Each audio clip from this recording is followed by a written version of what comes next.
Welcome into the All Things BMX show. We're going to have a good time tonight. We're on episode 252. It's been a fun ride so far. It's going to be a good, fun time tonight. Let me tell you, we have Tom Johnson joining us for the evening. He's a big name in the sport of BMX. He talks all things BMX with us. You can join us, for the most part, each and every week, right around this time on all your favorite social media sites. If that's Facebook, YouTube, and Twitch, we're there. You guys make sure you comment, and we'll get that all in here. If you got questions, you want to make fun of our guest or make fun of me, please put them in the comments. They all come into me, and I'll bring them on the show. I'm coming to you live from the Ethan Clark Studios here in Heartland, Michigan. Melissa is off. So is Chris. He is celebrating his 30th wedding anniversary. So if you're friends with Chris on social media, send him a message. We got to let you guys know all about the big things happening over at Motor City Harley-Davidson because they bring us from the studio each and every week here. They got big things happening over there. Harley's After Dark. Make sure you guys get over there September 30th from 5 p.m. to 8 p.m. Join them after dark over there. They're going to have live entertainment. They're going to have dinner, drinks, and it's going to be a free event. But you got to sign up. So head on over to their social media page, or you can head over to their website and get signed up. I got some news for you I'd like to let you guys know about because this is a fun event. And I've been sharing the stuff that we're getting sent to us for the prizes and awards. So we're going to have our second annual Iron Bell Brawl Hole Shot Challenge Championship. Get ready for an adrenaline-fueled Saturday night. We're going to be doing a hole shot race at the world's only rock and roll BMX track. That is Richfield Park. Guys, make sure you guys get out there September 27th. We're going to kick it off right around 5 o'clock, 5:30. We're going to get the gates running, get the track open. We're going to do about an hour registration, and the event kicks off ASAP. It's going to be a good time. $8. We have 4 classes for you. We're going to have 12 and under, 13 to 16, 17 to 39, 40 and over. We got money, fame. We're going to have some gift certificates out there. You guys have seen the swag that's been getting sent in. I just posted a whole haul from Supercross. Thank you, Bill Ryan. And we've got more we haven't announced yet. Pots keep getting bigger. People keep sending money, man. It's awesome. If you want to be part of it, you can just hit me up. Let me know. You can send money that way. If you got swag you want to get sent over to be prizes, just get a hold of me. Let me know. We want to thank our good friends over at MDM, Anthony Morris. He's helping us out redo our website. Anthony, I got more pictures loaded here. We're going to update that website and bring you guys all fun action. Got some things in store for you there. I want to thank the people that are helping us get this show to you each and every week. There's Krupp and Carter. They're the official BMX brand made by BMXers for BMXers. Their aim is to be the first big box BMX store in the mall. They want to be that brand. They bring you the drip. Also, our good friends over at On2 Wheels. You guys see them at the National. Stop over, say hi. Our friends out on the West Coast at the Hack Shack, man. If you guys are looking to get a side hack built, make sure you message Mike Melvin. He can build you anything from 16 to 29-inch side hacks right out of the Hack Shack. It's straight 8-hacking side hacks. They built some out of the Crenshaw frames. And speaking of Crenshaw, happy birthday to Matt, celebrating his birthday today, the man behind Crenshaw. Appreciate the support. And we want to thank our friends at Wrenchman Wheel Builds. Make sure you guys, if you're looking to get your wheels built, man, hit them up over there. Gavin's the man. You can find him at some of the Nationals working at the J&R tent or hanging out under his own tent. Stop over, say hi. Our good friends at Dye Job Apparel. If you guys are looking to get your brand awareness set up, ready to go, Dye Job Apparel can take care of it. They can do everything from koozies to jerseys to tents. I even saw that they're getting into making pants now. So you guys check them out. They can make anything happen. Foam fingers, they even have those going on. Our good friends in upstate New York at DB Sports World, New York's premier BMX shop. They can take care of all your BMX needs, from complete bikes to your aftermarket parts to the high-end stuff, even down the entry level. Everything you need, they got them. Check out DB Sports World. Our good friends over at Mega Design Group, Mr. Fell, taking care of you guys. He can do tents. He can do anything marketing for you guys. Digital or print, he takes care of it from concept to completion. They specialize in delivering innovative, high-impact designs that elevate your brand. They captivate the audience, and they drive results. When it matters, check out Mega Group Design. All of the links for our sponsors and supporters can be found in the show notes. So if you guys are looking for some of them, you can just tap down to the show notes and they'll take care of you. You guys don't forget, make sure you give us a like over there on Facebook. And you can find us even on YouTube. So if you haven't done it, subscribe on YouTube and give us a follow over on Instagram. We're going to welcome our guest in here, and we're going to get this started. Tom, welcome back to the show. How are you? Moto 2. Good, man. How you doing? That's good. We didn't bump the gate, so we're off to a good start. Didn't even flip the game. No, that's a good one right there. So we got our BMX Rocks photography chat question here, and this is a good one. I want to start it off. I'll be asking you. If BMX wasn't your passion, what would it be? It's a great question. I actually heard this today from someone else, different podcast I was listening to. It's like, I got into BMX really early, so I guess, I'd have to go with, like I said in the last podcast, I played guitar and played in a band. I might have got more into that later on, I guess, Mm-hmm. or that, but I wouldn't have never been anything. So not that I'm anything now, but So we got playing the guitar. All right, good stuff. yeah, man. Yeah, that's I saw that question. I'm like, that'll be a good one. You guys listening in the show or watching right now, comment. Let me know what if you weren't doing BMX, what would your passion be? Well, thanks again for joining us. We appreciate it. Happy to have you back. We got a lot to talk about this evening. So if you want, you can give us a quick recap, kind of let everybody know that kind of 10,000 foot overview, how you found BMX, when you found it. Then we're going to jump into what's new. Yeah, so I got into BMX in 1981 up in Torrington, Connecticut, where I grew up.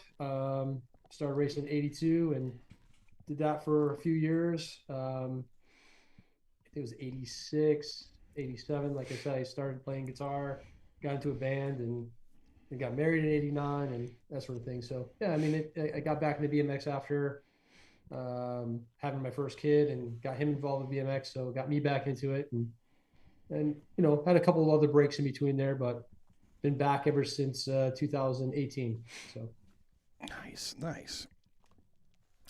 Well, what's going on? What's new? How are we doing this year racing? so ended last year, got NAG one again on 20th, so 2 years in a row. How that happened, I don't know, but that's how the points showed up. Got NAG two and cruiser, NAG one and 20th last year. So this year, kind of just a lot of stuff happened, general in life and that sort of thing. So didn't hit the national series as much as I have in the past. Mm-hmm.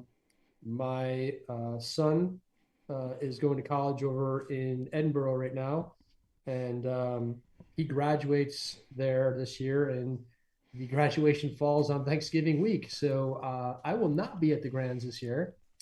So my goal at this point is, I'll do Tampa and then hopefully be in the top 10, and then see if I can get a top 10 number in both bikes without having to go to the Grands. All right. So that's kind of cool. What's been your funnest national so far? So funnest national. I'd have to say Atlanta. Atlanta Was was it? good. That was good. Yeah. Well, what made it fun?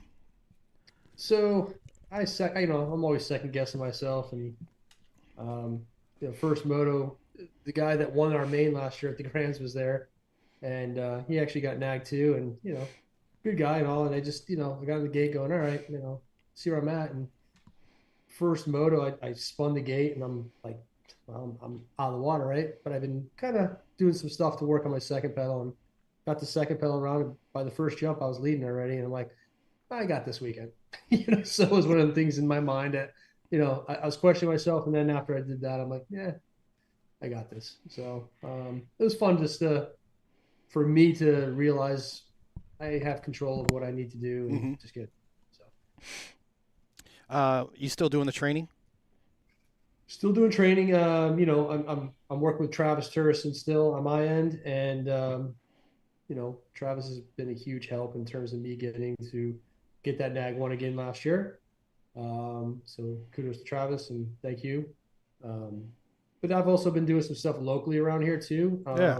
I started doing some training here at a few guys. I had one guy go to the Worlds this past year, and I love this guy to death. He's the guy that I give him a program and tell him what to do, and he goes above and beyond and does twice the amount of what I tell him to do. And he's definitely improved hugely. We did a Gold Cup at his local track here in Jacksonville not too long ago, and I raced him in cruiser, and he was giving me a little bit of a fit.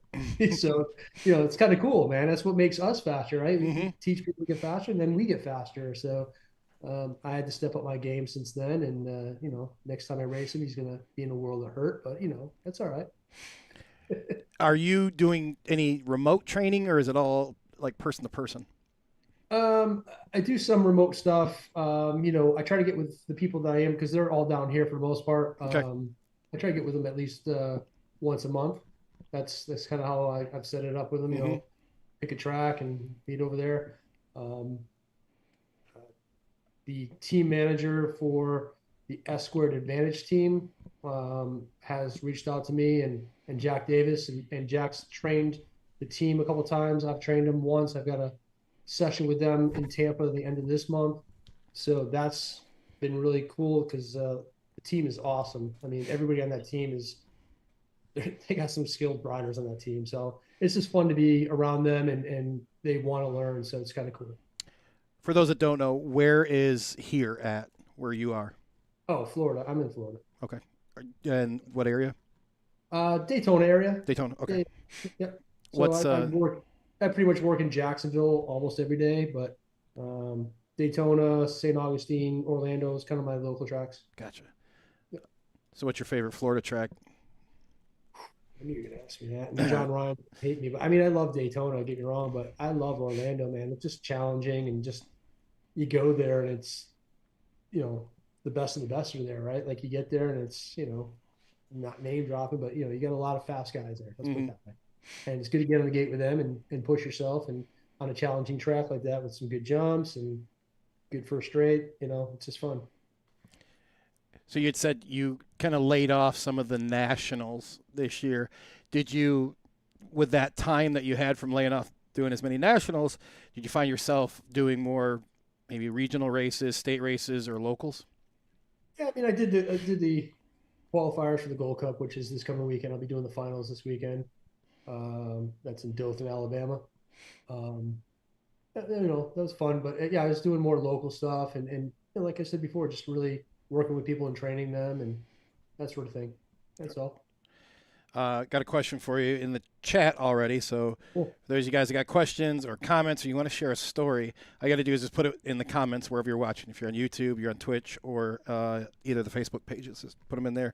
This is coming from Hollywood Mike Miranda. He said, question for Tom. What is the biggest difference on the bike and off in BMX from the 80s till now? And he's got a backup question to that after you answer that one. On the bike, I'd have to say is the bike size, right? I mean, those bikes were so small for us back in the day, and we rode them. We did we do, and we had a vintage race this past weekend in Daytona that Kenny Pasco put together at the Daytona track, and I got on this guy's hutch. This guy Ron Adams had a hutch there, and I got on that thing, and I just felt like, man, how do we ride this? And especially Mike, like he rode for Hutch, so like I rode a Patterson, so it was a little bit bigger. I rode a Mm-hmm. Redline as well, but it just felt so small, right? And like, how do we, grown men like they were at the time, and Mike's a little older than I am, push these things around and manhandle them, I'll call it, right?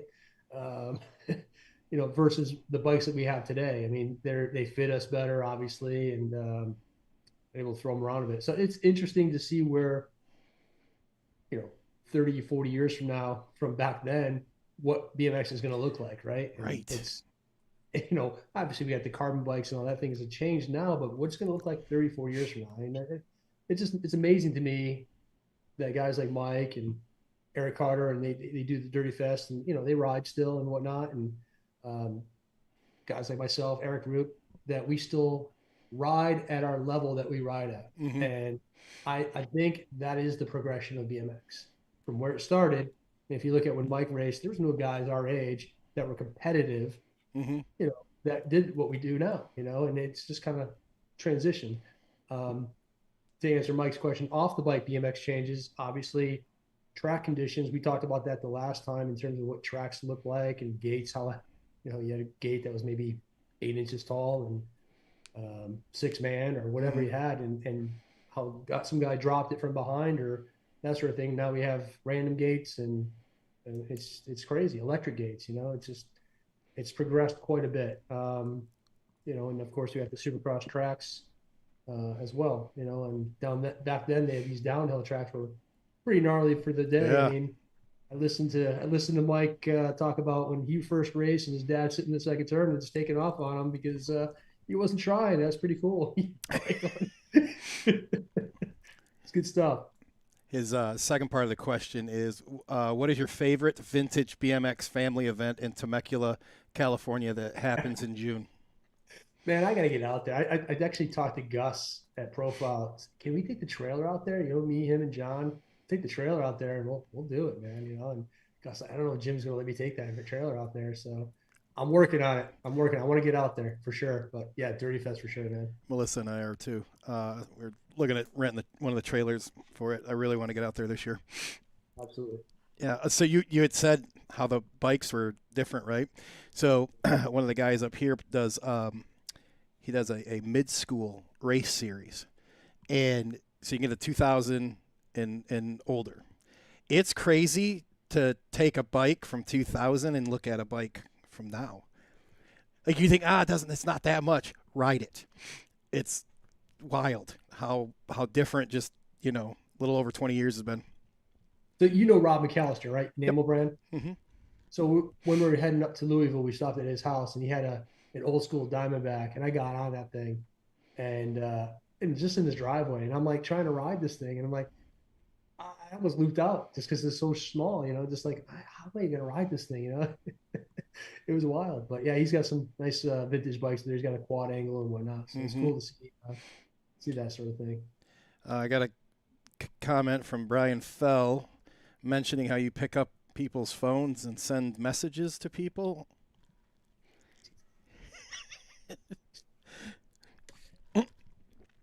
And then Mike said if it wasn't for BMX, him and Tommy Brackens would still be roommates, but probably in prison, and the uniform would still be pink, and they would do it would be the show called the Dirty Cons. Yeah. That's awesome.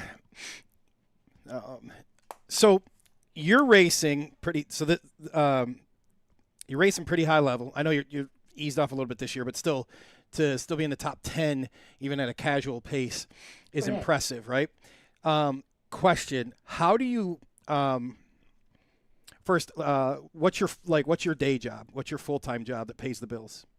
So I'm a project manager for a construction company that we do concrete spalling, mainly like buildings that are on the coastline. We Mm-hmm. do the sealants replacement. Um, we do balconies, coatings, things like that. So reviving the building back to stableness where it won't fall down, so to speak. Yeah, so I've got a few jobs up in Jacksonville. I've got one coming up in Savannah, Georgia now. But yeah, that's what we do. So how do you balance training and training, work, and racing? Because racing separate from your training, as we know. How do you balance all that and have your home life too? What's Yeah, that balance look like? looks horrible. Fair. You know, I'm not a morning person, so I need my coffee in the morning, and I'm not one to get up and do everything in the morning. I'm a night guy, Mm-hmm. and I'm sometimes I don't go to bed till midnight, and I'm in the gym at night. I get a Peloton bike right here. I ride Mm-hmm. that, where I'll be out doing sprints, or at the track. That's what I do, and it's mainly all at night. I don't have my day's pretty much taken up from 8 to 5, and Mm-hmm. and I ain't getting up before 7. All right. I find that crazy how people can juggle that and still Yeah. Still compete at that high level. You're which expert class are you? Which age group? 56 and over expert, and then 56 to 60 cruiser. Okay, that's well, the one. Don't let those numbers fool you. For you guys listening, those classes are cutthroat, and we'll have just as many people at the fence watching those classes as they will the pro classes. That class is about to get really, really hard. And yeah, I enjoy like racing faster people because that again makes me faster. So Mm-hmm. we've got Chris Kennedy coming up in a couple of weeks. He has a birthday coming up. I think it's next week actually. Renato Silva turns in October, and then Drew Motley turns in January. So yeah, it's There you go. it's no joke. Yeah, it's no joke. I mean, there's already fast guys in there. You look at Frank Nuccio, Billy Griggs. I mean, the list goes on, right? So Mm-hmm. yeah, just yep. You got a birthday coming up, right? Tomorrow. Happy birthday! Thanks, man. You're staying in your age group though, right? Staying in my age group. Yeah, Yeah. I'm not moving up yet. So. In BMX world, that's how we count them. I'm not moving up yet. That's this Yeah. one don't count. Yeah, exactly. I did get a pretty cool birthday present today, if you don't mind me showing you. Yeah. Oh, please do. I'm gonna put you full screen so they can see this. Cool, cool. So my son Jake, who's going to college in Scotland, as I spoke about before, and they came in today, got me the specially made by Dion Kitson Studios in UK. This guy did this after Ozzy passed, but he came up with the Ozzy money, right? So there's the 10 pounds, 20, and then the backside's got another picture of Ozzy, right? They're all Ozzy. It's pretty wild. Then and then they got it looks like Youngblood on the back of this one. I didn't even look at these. I literally just got these in. Wow. Yep. And I think it's pretty wild. So I'm gonna get these all on a framed and hang up in my office here. So I'm looking pretty excited about that. That's a heck of a birthday present. Yeah, it is. Yeah, it is. Pretty stoked on it, actually. That's like getting a new bike. Yeah. Yeah. Yeah. Mike, to answer your question, she got the what she interviewed for. She got the job. Melissa had an interview today, so she cool. nailed it. Congratulations, Melissa. Congratulations. Yeah. Yep. She could be able to support you now? So she probably could, but we'll still keep working. Got to stay busy. You're not turning pro tomorrow, are you? Nope. Not going to turn pro in the podcasting world either. Go do that 5 days a week BMX podcast, run out of stuff third week. Exactly. Yeah. So right now, what's the current bike setup that you're running?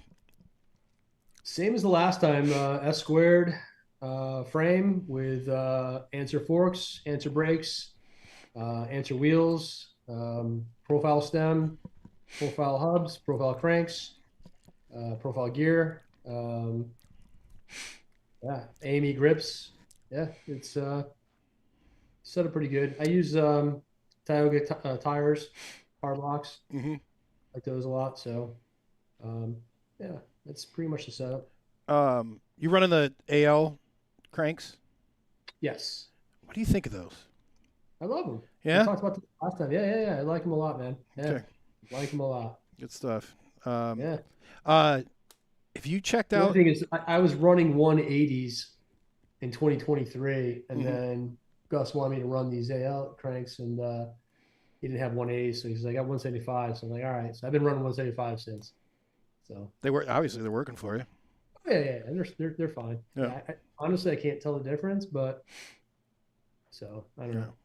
Have you checked out the Twitch inner tubes yet that LaCroix and Cam's doing? I haven't seen them yet. No, I mean I've heard about them, but I have not seen them yet in person. So Like the weight thing for me ain't that big of a deal, but I did pick a set up because Cam and him are behind him, and I have been super impressed with them. nice. Yeah, like very impressed with them. And again, that's not my bag. I don't saving a few grams here or there, whatever. Just Right, right. yeah, not gonna make or break. Question for you coming from TTC Bike. You are advancing the limit of 56 to 60 expert. You are an inspiration for my riding. Where do you hope to see the 56-60 expert class 10 years from now? 10 years from now. Wow, let Ooh, me think that's a about good question. it. It is really right. Yeah. Um, yeah, that the 56 to 60 is a cruiser class, right? It's 56 and over expert. And again, going back to what I was talking about before, and I think this is what he's might be leaning towards is what will the age 10 years from now be for expert, right? Yeah. Is it going to be 61 and over expert, right? And they'll keep the 56 to 60, like the cruiser be 56 to 60 Mm-hmm. expert with 61 and over. I don't know that. It all depends on John Pringle and Eric Roop, I think. So, you know, that's kind of how I've seen it happen in the past. They're getting a birthday. They're going to be turning 61. Oh, we're going to change it. Hasn't happened yet, Eric. I know, but it's he's already there, but still a fascinating man. Mm-hmm. So Yeah, that's interesting because it is. there's still good rider counts, and I mean if you just look at it and they carry themselves on, you could definitely make the classes. So Drew and I laugh about it sometimes. We're like, all right, are we going to be racing when it's 75 and over expert? You know, but the possibilities are there. I mean, it's because like I said, it's progressed to that point. I mean, you think about when and Mike and Eric and James and those guys when they raced back in the day, I think it was 16 over expert, and then it turned to 17 over expert. That was 18 over expert, right? Mm-hmm. I think it went to Was there 30 20. at one point? I It was feel like there was a 35 30. and over. Okay. 35 and over. All right. Yep, 35 and over. I remember that with NBL. Yep. But now here we're at 56 and over expert. Like, Mm-hmm. so again, the progression of you know, people that started because I didn't see it in the beginning, like in the 70s when it first started, but Mm-hmm. I was in, like second generation, if you will, 80s, right? So I saw it from there. And, it's cool to see the guys like Mike and Stu and, all those guys still out there doing it, whether they're doing it as much as I'm doing it or they're just doing it just to Mm-hmm. be a part of something, right? It's really cool. It really is. Well, we got he's celebrated a birthday up here. Dennis Yabera goes by Yogi. He's Yeah, yeah, 72, yeah. and he's still going. Like it ain't. This isn't a joy class. Like that dude's out there hammering down, and he's got a half a dozen guys that are right there banging bars with him. Still competitive at over 70. Yeah, I've never met the guy. I saw him in Louisville, but I never got introduced to him. I don't know him and that sort of thing. But yeah, I saw him out there. Yeah, he killed it. Yeah, he shout out Dennis. Hope you enjoy that new bike. Um, he's he bought. we were we were racing the other week, and he's like, "Yeah, I'm gonna buy my forever bike." I said, "What do you mean forever?" Because you forget how like Dennis has been around racing, and he's like, Right. "Yeah, it's probably my last bike I gotta buy." And he picked him up a Daylight, and Oh, nice. yeah, it's pretty sick looking, Dennis. Um, so I got some people saying 66 to 70x. Yeah, I could see that for sure. Yeah. Yeah. So when it comes to your bike setup, you ran us through what you had. Do you find yourself like tinkering with your setup, changing things here and there, or do you just keep it straight? Just here's where it's at. Lock it in. Done. Is it? Yeah. Yep. I Yeah. just changed my bars though. I don't know. I changed my bars for a reason. I won't get into why, but I changed my bars back to what I had before. Hmm. Uh, and I'm glad I did. I like them a lot better. So Yeah. yeah. It's I'm using tangent flat irons. I like those bars too. Yep. Yeah. Yeah. Yeah. Those are. Yep. Yeah. So let's talk I road. just I lock it in and I just set it. I'll change. I mess with the gear once in a while, Yeah. depending on where I'm at racing and what the track's like or whatever. But Hmm. I just moved. I changed the gear a little bit recently and for Louisville and seemed to work all right. Very good. Let's talk road trips. Let's let's let's share one of your best road trip stories you've got. Wow. Let me think here. I got a few, obviously. trying to think of a year. I want to say maybe 94, 95, somewhere around then. Um, Joe Doherty, um, BMX My Blood, was happy, he had DDR, and I was driving for DDR at the time. And he was married to his first wife at the time, and she was with us. And John Eastwood, who was also riding for DDR. And we were going to Hampton, Virginia.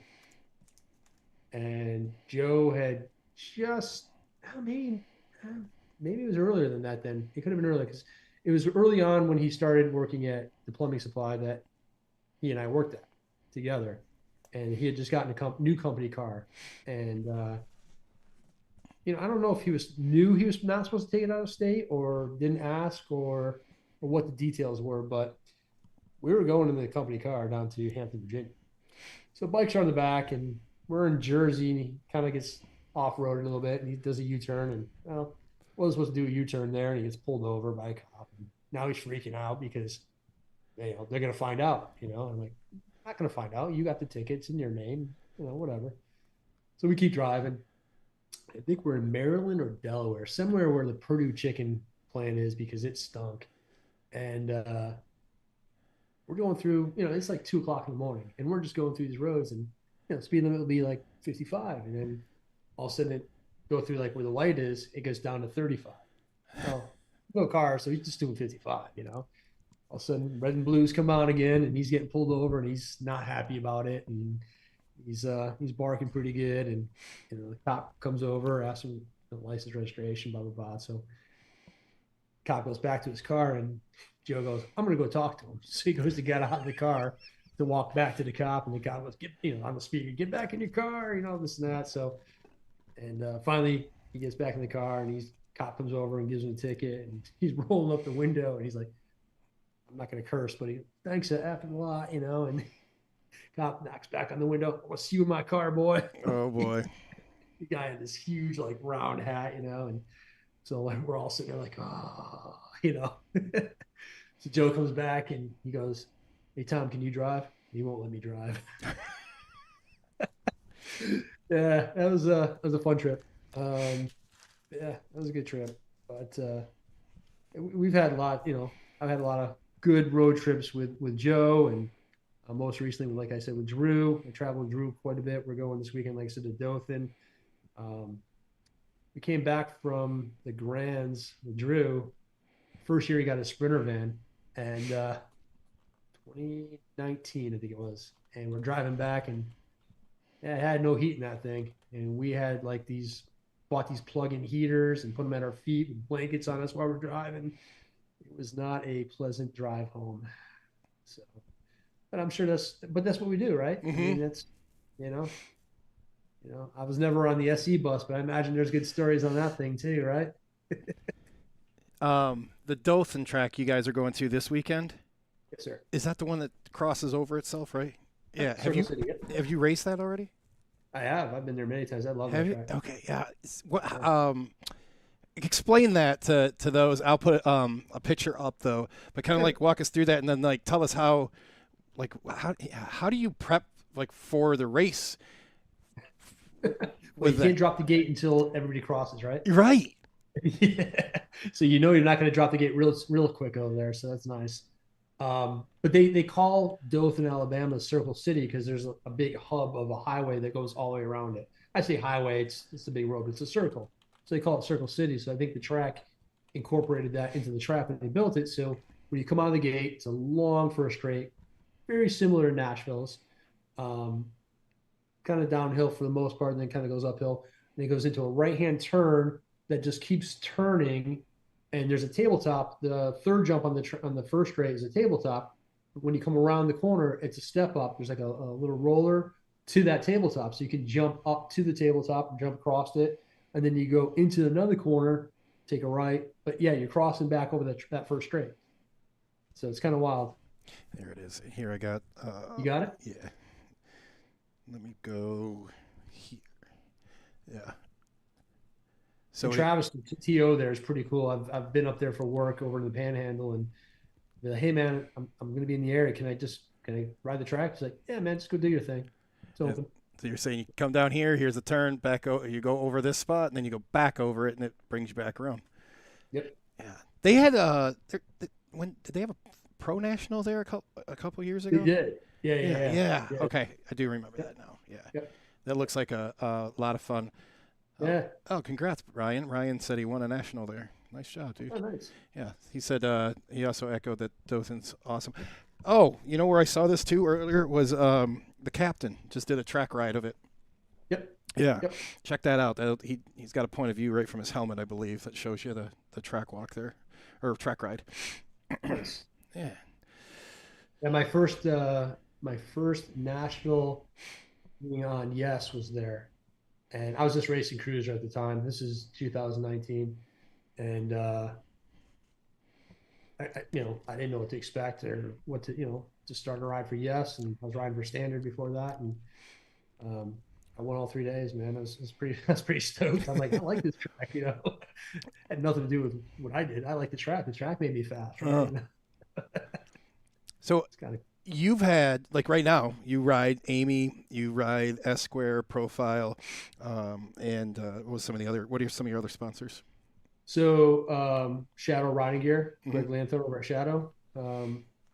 He gives me some pads, some gloves, all the stuff to make sure I don't get hurt when I do fall. Um, I also run their chains, so Shadow chains, the half links. Yep, really good chains. How do you go about representing the people that sponsor you? What does Tom do that's different from other people?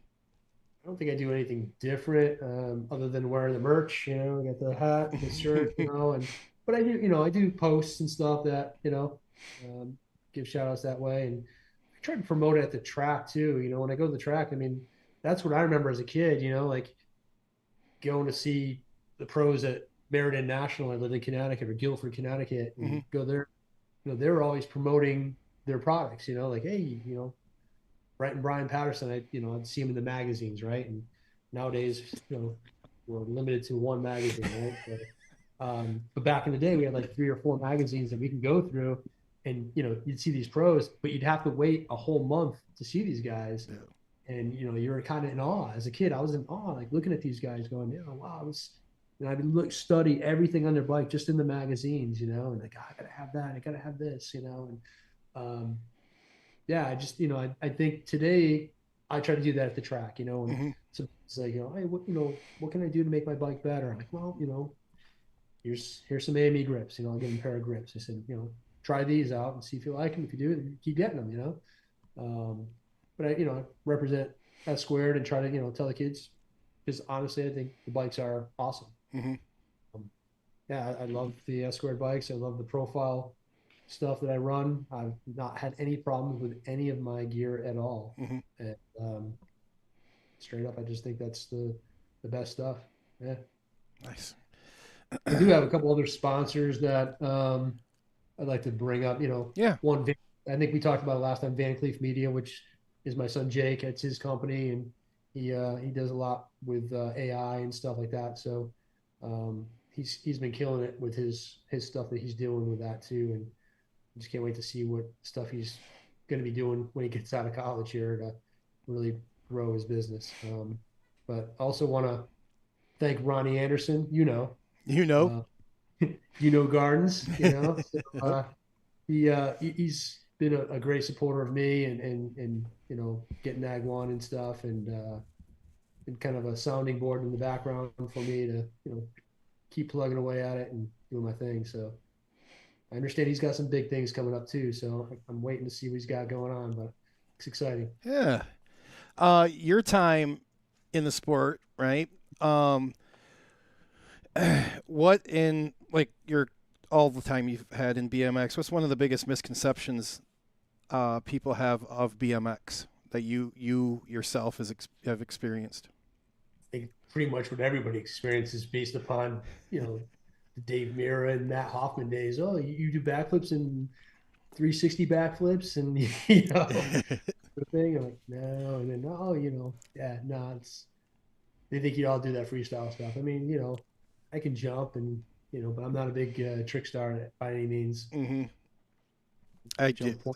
point A to point B, and that's pretty much it. I can do a tabletop, X up maybe, but that's pretty much it. Yeah. Um, so, to the sport of BMX, from your view, how important is the local track to the whole sport?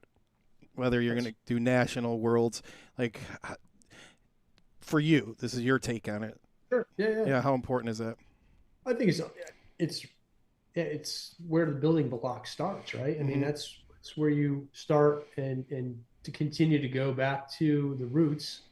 And I mean, I'm going to mention another guy's name, and I hate name dropping things, but every Monday we have practice in Daytona, and Zach Van Kamen shows up Mm-hmm. every Monday. That guy's been on fire lately, man. He's making some good mains and he's going real fast. But I don't think he's a local here. He's originally from California, but to show up at a local practice night and talk to the kids and show that he's a normal guy, that you can watch on Flow TV or whatever. It's kind of cool. Yeah. So for me, yeah, like I said, it's very important Mm-hmm. to have that relationship with John Ryan as I do he's the TO at Daytona. Um, and he lets me coach over there with my guys at times. And like Monday night, I went there and was working with a kid and for 2 hours and never got on my bike. Just work with the kid because he's kind of new this year, and his mom wanted me to help him get better, and so that's what I did. So, That's a great answer. Yeah, that's Zach's pretty cool dude. When I met him, he takes time, talks to everybody, and I'll tell you what, he's been on a rip since he got on Daylight. yes, Yeah, yep, yeah. yes, for Um, sure. who's the funniest person you've road tripped with? Oh, yeah. Um, so I went on this road trip one time, and it's a long time ago, and I lived in Connecticut, and I want to say it was going to the NBL Grands in Louisville, and I want to say it was '84, and um, for whatever I was going with the Carusos. Ronnie Caruso was a very fast rider from Connecticut, girl. Unfortunately, got cancer and passed away in the '80s. But I was friends with her brother Rob Caruso, and I'd travel with their family a lot. And we got in the van one day, and he goes, "Okay, well, we got to stop and pick up Sean, Texas." Sean, Texas. Again, I'm the guy that going through the magazines, and I'm looking, and Sean, Texas in the magazines. He's a big dude. I'm like, oh, that's all of a sudden here's Sean, Texas getting in the van with us, driving from Connecticut to Louisville, and like I'm chatting it up with this guy, and Uh-huh. we're talking about his jeans because like, well, how do you get your jeans to fit? Because he's got like a small waist, but his legs are like this big, right? Oh, my mama takes him in for me, and just the comedy of hearing him talk and how he was.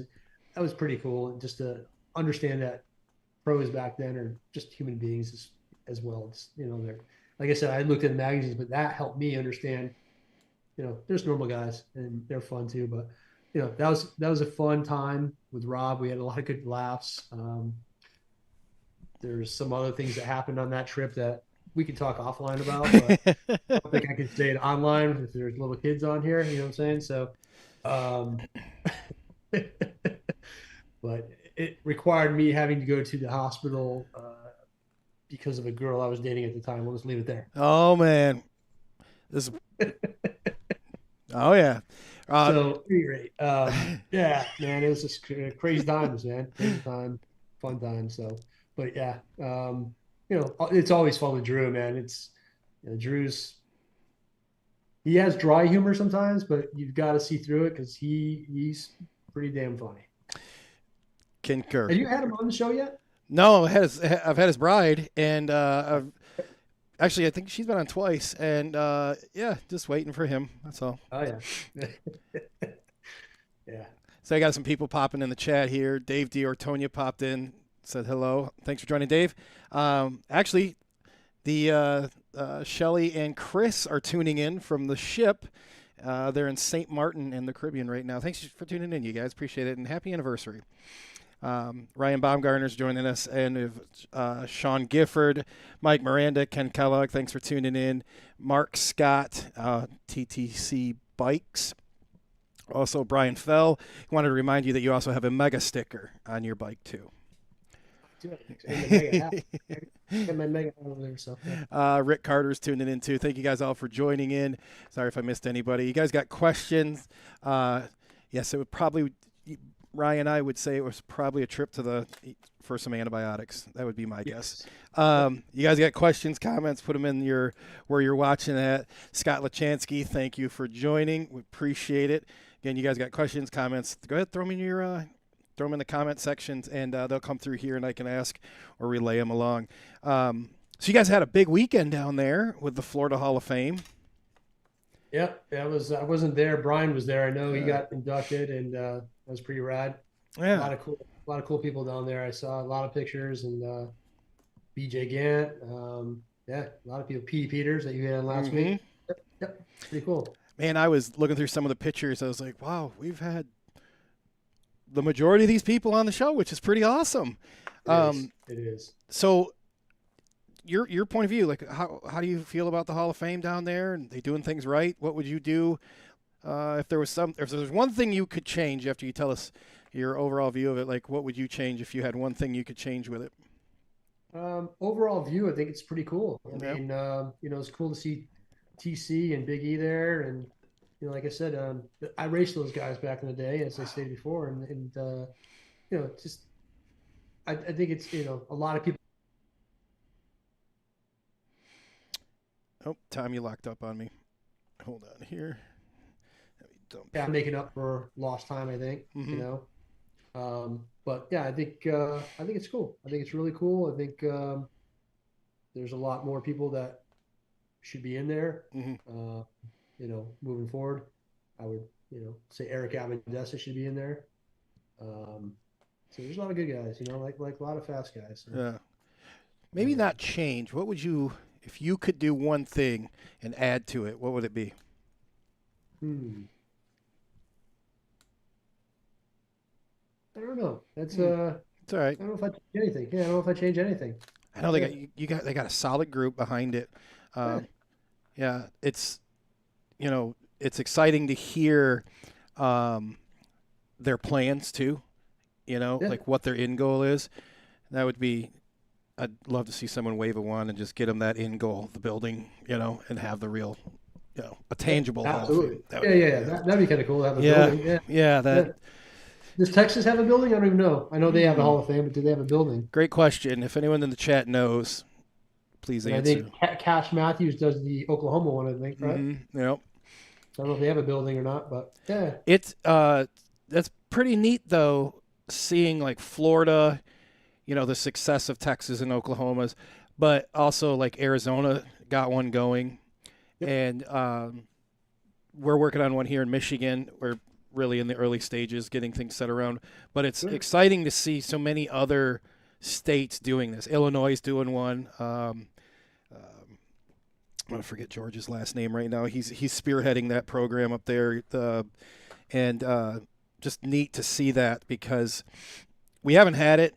And, someone that came in the sport, like myself, I kind of came in a little older. You just heard things, this, and this. And, to think that whether it's a tangible or for a little while a digital like Hall of Fame, it'd be neat to see that place you could go to, right? And see the Hall of Famers. Cool. Digital one, yeah. Well, if you do the Michigan one, if you're spearheading that or anything, I recommend Melanie Klein. Nominate her. She's actually part of it, of getting it going, yeah. Yep. Oh, yeah. Jason Chang joined us. He said, does Florida have a north-south rivalry? That's a good question, man, because California does. Yeah, NorCal, SoCal, yeah. Think so? Well, I mean, the most northern track on the East Coast is Jacksonville, and High Springs is on I guess would be the West Coast, but I don't think so. I don't think there's a rivalry. People have their own rivalry amongst each other. But I don't think there's a rivalry that I know of.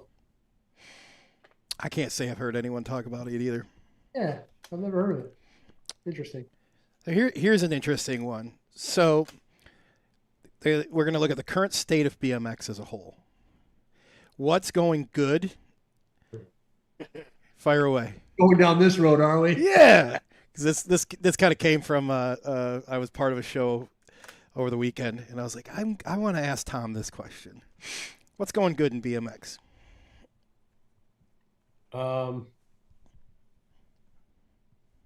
People are racing. That's true. People are racing. I don't think this is amount of people that we had after COVID. No, I don't. I think that's with all sports. Popped off, and Yeah. I don't understand. There's a lot of things that well, we'll get to that because Sure. I think it's just part of the question. But the good things are people still having fun. I think that are doing it That's a still. great answer. Yep. Yep. Because if you're not having fun, why would you be doing it? Yeah. What's something you see that's bad right now? Again, I'm going back to, I think we talked about the last time as well, but I'm going to go back to it, man. You had NBL, ABA, right, and you had two sanctions. You had two cable companies, right, Mm-hmm. and now you got one cable company, so they can do whatever they want. And I know there's not a lot of money in BMX, but there is. When you take entry fees and you figure out what that was in Louisville. I did the math in Louisville, and you figure out entry fees for how many, and I just averaged 5 riders per moto, Mm-hmm. and count out the motos, figure out how much people, paid. I know they have insurance, I know they have overhead, all that stuff, but when you look at the big number and then the track, I mean, I think the state, or not the state, the city has to pay to have that race. Or I think the track does, right? Mm-hmm. Yeah. So, you know, somebody else is getting that money. We know who that's, USA BMX is getting all this money, but yet amateurs don't get paid money. We get these plastic trophies or $15 bucks or whatever it is these Mm-hmm. days, to get first or whatever it is. Um, Pros aren't getting paid what they need to, bottom line. I agree. And I think that's the biggest problem in the United States right now in terms of lack of riders that we don't have, or riders that are coming up. I'll take, Drake Vellador. Happy birthday, Drake. Sean Day. Guys like that. Deegan Brown. What are they? What's going to keep them in the game to make a career out of this? That's a damn good question because it's not a There isn't, payday. because Yeah. you're not going to make a career by going to a national and making 1,500 bucks, right? You're not going to every weekend. It doesn't pay the bills. I'm sorry, unless you're Yeah. still living at home and all that good stuff. But if you don't have a sponsor and they're not flying your races and they're not paying for your hotels, they're not paying for entry fees, you might be breaking even. Yeah. And it's a shame that um, it's come to that, right? And I don't know the answer. Mm-hmm.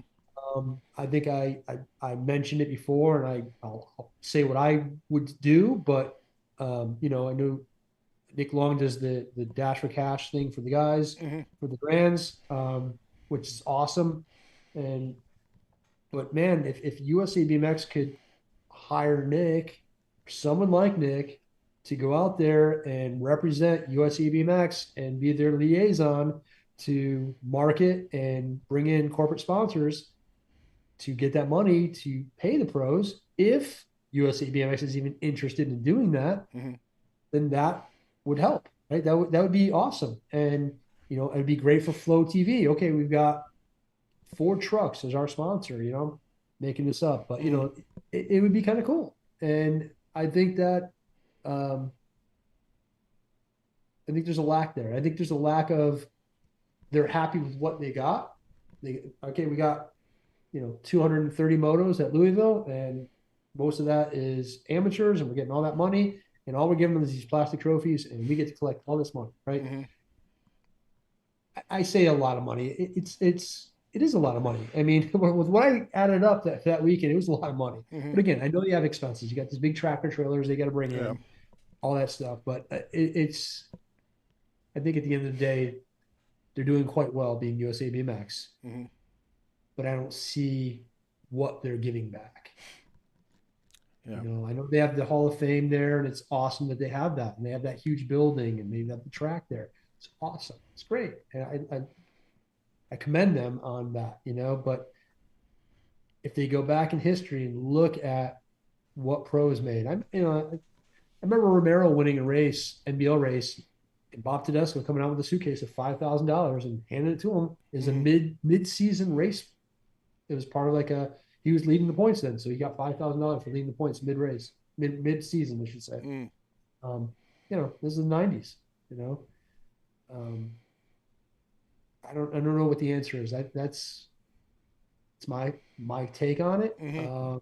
If you look at the moto count at the Grands, and you take, and I'll just use numbers, 700 motos, and you average 5 riders per moto, and you do the math of what the entry fee is, and then you add it all up, and then you see what they're handing out for pro purse, and it doesn't add up. I mean, they get the building for free from Tulsa, so there's no expense there. They're right there in town, so people are probably staying at their houses overnight. I know they're working late at night, and they're paying their guys that work there, obviously. But I just think that there should be a bigger, maybe even end of the year pro. I don't know. I don't know what the numbers. James Vicente said more kids need to start riding bikes and buying bikes. That's a good point. Because that supports sponsorships. Sure. There is you had said you used the Ford truck reference, right? There is a glaring lack of outside sponsorship.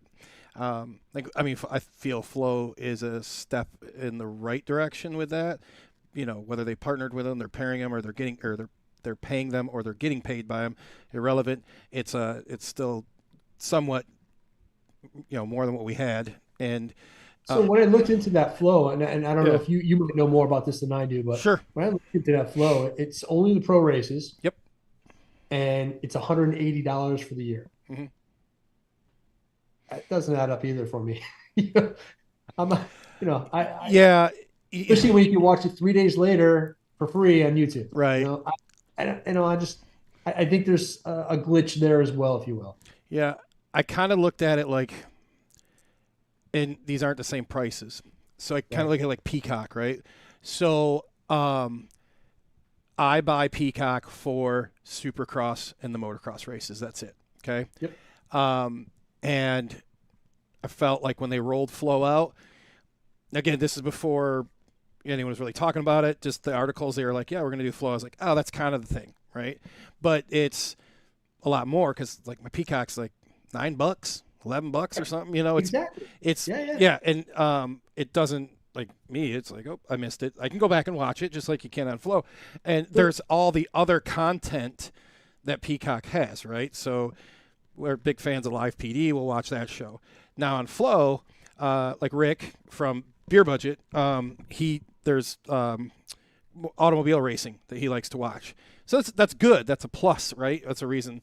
But if you're just getting it strictly just for the BMX pro races, I think that's a small segment in there. And that's a tough sell because, like you said, you and I can wait. It's not imperative for me to watch it live. Like hell, I don't most of the time watch the Supercross races live. I'll catch them on a replay. So you don't get your fix in time. I never do. Speaking of that, shout out to Brian Fell at Mega Design. You want to plug that real quick? Sure. Yeah. Brian hit me up earlier today, and I guess it's coming up the new fantasy league for January for Supercross season. He's going to be doing a whole thing, so it's going to be $10 per person to join it. And hit up Brian and let him know you want to join it, and we get to heckle each other and all that good stuff. Did I say that there, Brian? I might have. I might have said Peacock Supercross on Peacock. I meant Supercross. I probably did. Deja Sessa would love to see a Netflix documentary where they follow the pros and the amateurs through their season. Plenty of drama. Plenty of drama to get good ratings. It'd be great to get the eyes on the sport. Man, and that's a solid case because you look at what is it Drive to Survive, the F1 documentary? Yep. And they've copied that whole blueprint to other sports now. Sure. But like that whole format that Deja's talking about with the drama and that, I was not much of F1, but I watch that, and Sure. occasionally will turn it on now. They did a great job of getting you bought in on the Yeah. personalities of the drivers.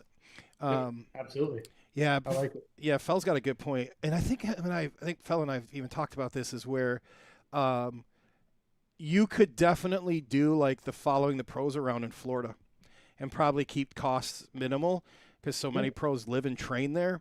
Um, or even he even makes another point like you could follow the tangent series, Yeah. and get because then you got pros and amateurs. Those are good points. Jason said Vice has a show called Grunge. Pete versus Ronnie would be Grunge. Okay, Pete versus Ronnie. Got you. Sorry. Okay, Grunge. Yeah. Okay. But yeah, so getting the eyes on the sport, Sure. and with the flow part, again, I go back to felt like it might be a nominal cost. You would do it so you could see it. Right. I think and I don't like to sound like I'm beating up on it because there's things within that are cool.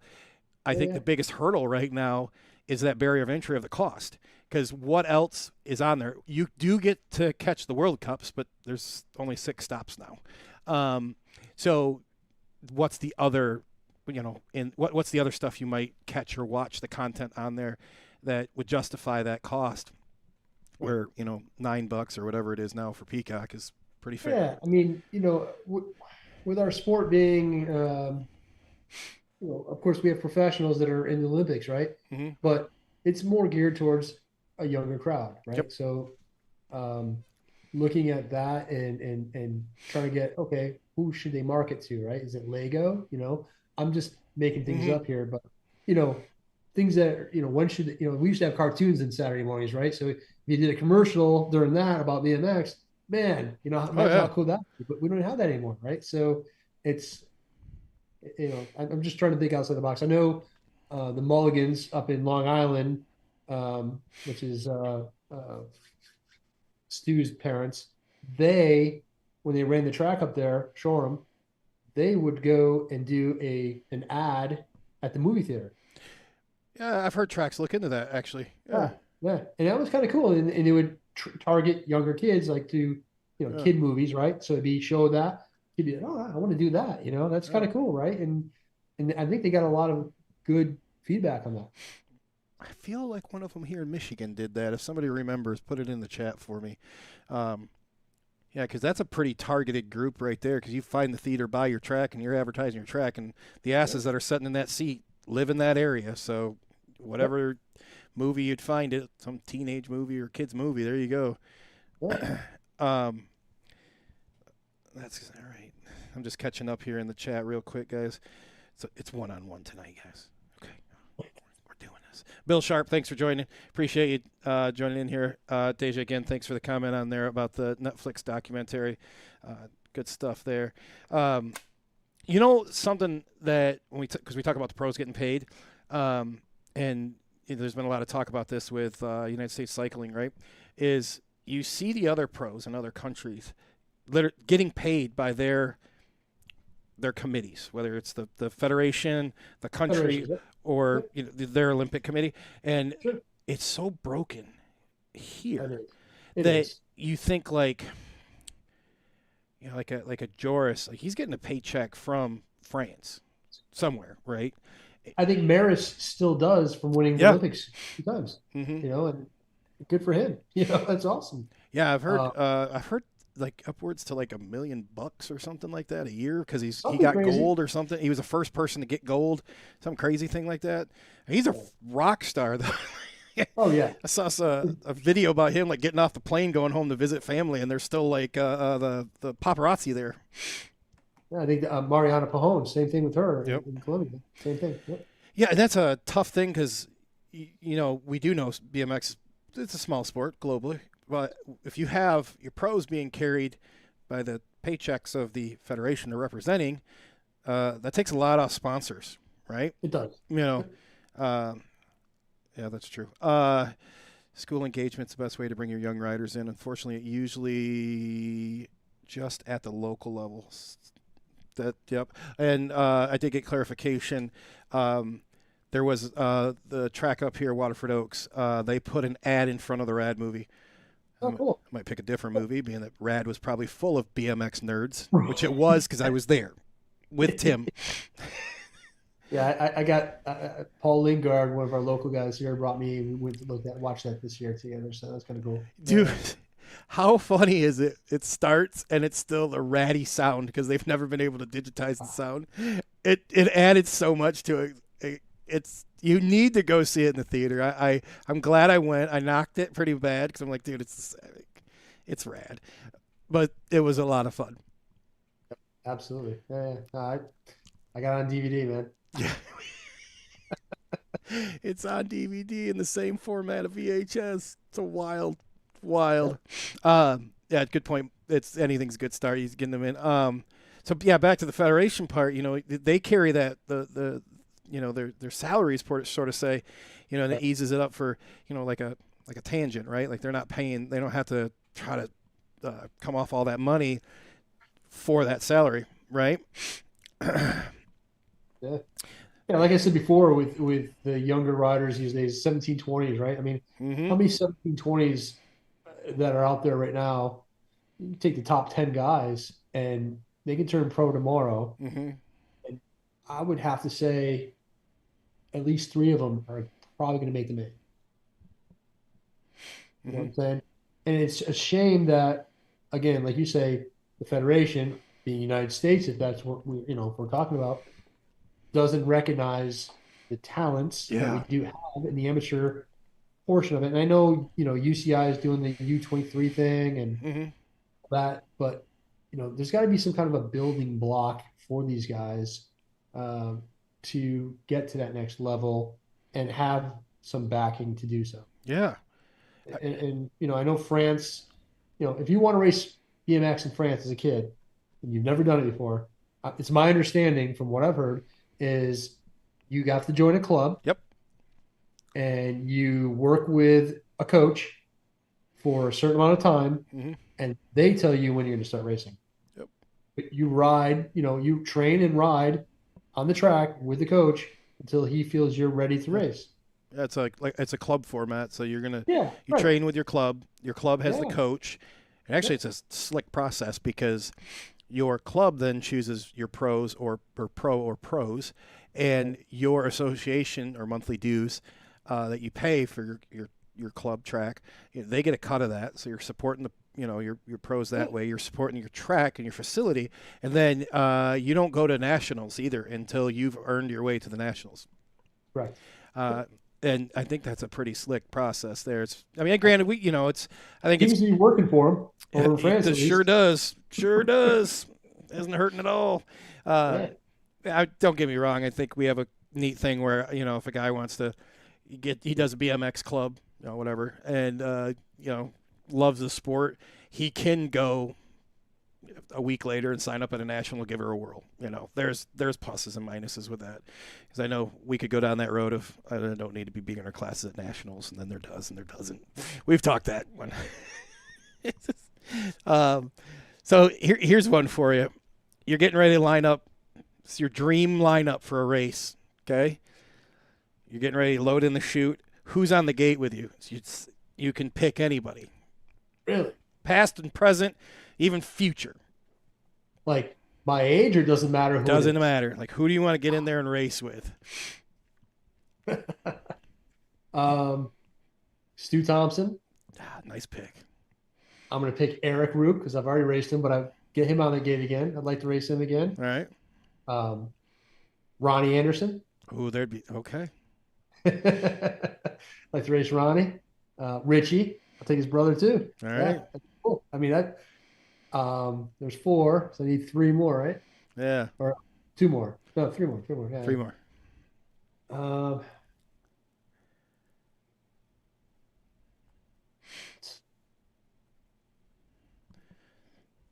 I'm going to take Travis Turrison. This gate's getting stacked. um,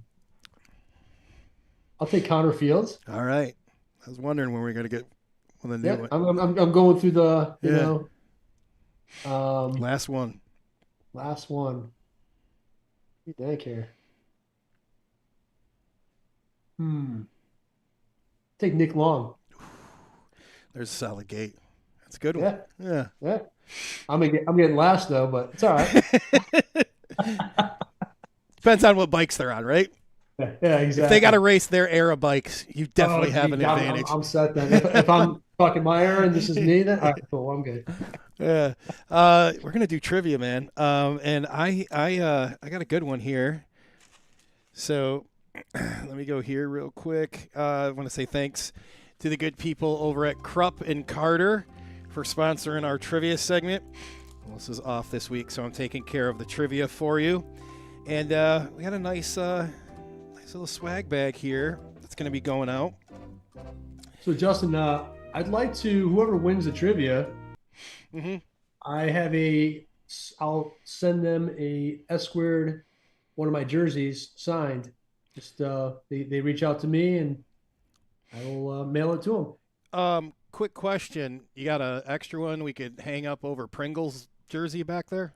Oh, absolutely. As long as you take that thing down. I mean, I don't know why that's even there, honestly, but whatever. Shout out to Renee from Farmer City for the. I think I forgot to show this at the beginning.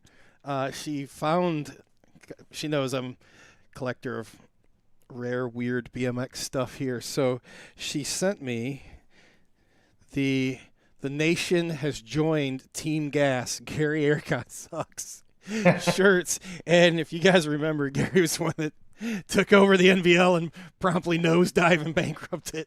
So yeah, thanks for Renee. Thank you for sending the. They're cool. I'm gonna find a spot permanently back there. So as you heard, Tom's gonna toss in an autographed jersey for the winner tonight, and you guys know I'm gonna ask a question that something Tom had said earlier. And you got your chance at winning some swag here. And we've got our Motor City kit for you, the sunglasses koozie, the hand sanitizer, the clip chips here. And you got your swag bag full of stickers. We got cult stickers, profile stickers, Danger Snacks is tossed in there, ATB swag, Only Flat swag. The bus, we've got the Crenshaw sticker too. And from our friends at Wrenchman Wheel Builds, get yourself the microfiber towel. These are slick. And we're going to toss a t-shirt in there. And look at this. You had mentioned this earlier. Look at that, right? From Mr. Doherty himself, man. Yeah. Nice. All Nice. right. And put it in there and ship blue, it. though. Huh? Should be pink and blue, though. And we're going to bag it all up in here for you, all right? In one of the sleeve straps, all right? So it's funny how this all kind of ties in here, and it wasn't planned that way. Earlier in the show, we were talking road trips, right? And you told the story about a couple of them, and you were on a road trip to Hampton. And the question is, on that road trip, the team that you rode for, you mentioned it fairly quick, so you guys got to be paying attention. What was the team that Tom rode for when Joe Doherty and his bride at the time and Tom were headed to Hampton? Johnny Eastwood, too. And Johnny Eastwood, yep. I am a man of many hats this evening, Ryan. I appreciate you guys all for tuning in. Yeah, this is pretty wild running everything. Forget. Good job, man. Yeah, thanks. Good times. And I'll let you guys know who's coming up next week on the show. We got the people from Stoke Run Action Sports out of Butler, Ohio. They took over an action sports camp here a few years ago, and might even been within the last year. And it's banging. It's booming down there. It's about 3.5 hours south of here in Heartland, down in Ohio. It is really cool place. They just put in a motocross track. They got trails, indoor, outdoor skate park. And we're going to talk to Caleb and BJ. BJ's a builder over there. And Nice. Caleb, he does a lot of social media stuff. So if you're following him, you see Caleb a lot talking about the ramps and all the stuff they're doing. And it's quite the complex. And really interested to kind of dive in because, we talked about this over the weekend on the Mixed Open show. And, a lot of places are closing down. These guys are just ramping up and building more and adding more. So it's interesting. They're going to hear from them guys and what they're doing. This kind of going against the grain right now with Woodward West closing down and Daniel Dare's place and Cramner's place also. So going to be a good time, good fun. BJ used to be a track builder. Speaking of NBL, he used to be a track builder for them years back. So going to have some good talks and learn a little bit about Stoke Run Action Sports Camp. So you guys tune in next week for that. No, it's not Tom Brady, Brian Fell. It is not Pete's Pickle Palace. Close though. It's close. So again, it was the question is, what was the team that Tom rode for when they were on their road trip to Hampton with Joe and his bride at the time, and who was the other person? John Eastwood. John Eastwood. Yeah. So John was a really good rider from Connecticut. He had like a Brian Foster type style when he rode. Yeah, he was a really timeless. Good rider. Yeah, for sure. You could still watch the effort video and watch his section in that. Scrubs that jump at Posh. Filthy, man. His tabletops. You just 360 tabletops. Your Dirty Deeds. Excuse me, the Dirty Deeds video from way back. Who put that? Yeah, for sure. So he was trampled under my foot. Led Zeppelin was the song he played it. I wore that part out because he did a no-footed to a tabletop. I bet you I've watched that at least 700 times. That's just slick. It was not Shadow. I'm blessed to really, driving around with Joe like we did and going to different places a lot, right? I mean, I've ridden at the Clay ground where Clay from Hyper Bikes had his own. Oh, wow. And Brian rode for them at the time. Mm-hmm. Brian was there. I got to ride with him a lot at 7-Eleven trails in Long Island, and then down in Philadelphia riding Drew Jenkins trails. I mean, I rode with a lot of cool dudes back in the day before, Robbie Miranda would come up to Drew Jenkins trails when he was on cyclocross, and yeah, it was just cool to be in the mix with those guys and Phil Donnell and hanging out with these guys and just good dudes, man, and just learning a lot of stuff about, because I was never like a big jumper, obviously, Mm-hmm. but had fun hanging out with them and riding with them for sure, So it was cool. We lived through props videos of those guys, Oh, yeah. and that just good times there. Oh yeah, for sure. It is not Smith Bike Shop. I think it began with. Deja says, I think it began with an H, not Huffy or Haro. Close, but nope. Tim, it is not. I don't even know what that guess is. Yeah. So before we wrap it up, man, you got anything else you want to add? Any shout outs or anything? Sure. Yeah, absolutely. I always got shout outs. Perfect. Just want to thank my sponsors. Obviously, John and Blake over at S Squared, team manager Rachel. I love the bike, man. It's so good, and I enjoy being on the team and sitting underneath the tent with these guys like Louisville, or sitting there, and Ty Henry, part of the team, being on Claiborne, watching him get on the podium in Louisville, and man, it's just feel like my little brother just got returned pro, and he just got third in the main. I'm like, that's pretty cool, man. His dad was happy. I was got to share all that love and all that stuff with them. It's pretty cool. It's pretty special. So, Gus, John, Jim over at Profile, Amy Grips. Just can't thank them enough. They taken care of me for a little while now, and really love the grip, and it's just awesome. I ran it back in the day, so can't go back. And then Greg Lanthorn, Shadow, that's it. Yeah, good company there. Yeah. I like that. Thank my wife, Stephanie, my kids, Ashley, Mason, Tyler, Jake, my grandkids. I got grandchildren, Brooklyn, Sedona, Lucia, and then Jake just got married and got into a family, and so I got another bonus granddaughter with Wilder. So I got all my granddaughters' names tattooed on my arm here. Gotta get Wilder next. That's the next one. I was telling my wife tonight I'm gonna get that. So nice. Yeah, man. We've had a few more guesses roll through. It's not Standard. It's not Jags. It's not Vans. It's not Hutch. I'll give you guys a few more seconds here, and then if we don't get anybody, we can roll it over to next week, and the winner next week can get your autographed jersey. All right. Hey, if you guys have anyone you'd like to see on the All Things BMX show, just send a message to our show. Let us know. We'll just reach out and see if we can get them on. We got some pretty fun guests coming up here in the next few months, so you guys stay tuned. John says, I forgot the name, but did we talk about it on the road trip to Nashville last year? Oh, he's asking the team that you rode for in the trivia question. No, it's not WP Racing. I got it. Okay. So he was saying, were you and him talking about that on the trip to Nashville, the team? Okay. You guys got a few more seconds here. And then I'll ask Tom here in a second to name the team that he rode for then. So nobody's got the answer yet, so Pringle's got to have this. He wants my jersey. I know he wants it. All right. I don't have anybody yet. You want to tell them? That was DDR. There you go. Look at what we go. did.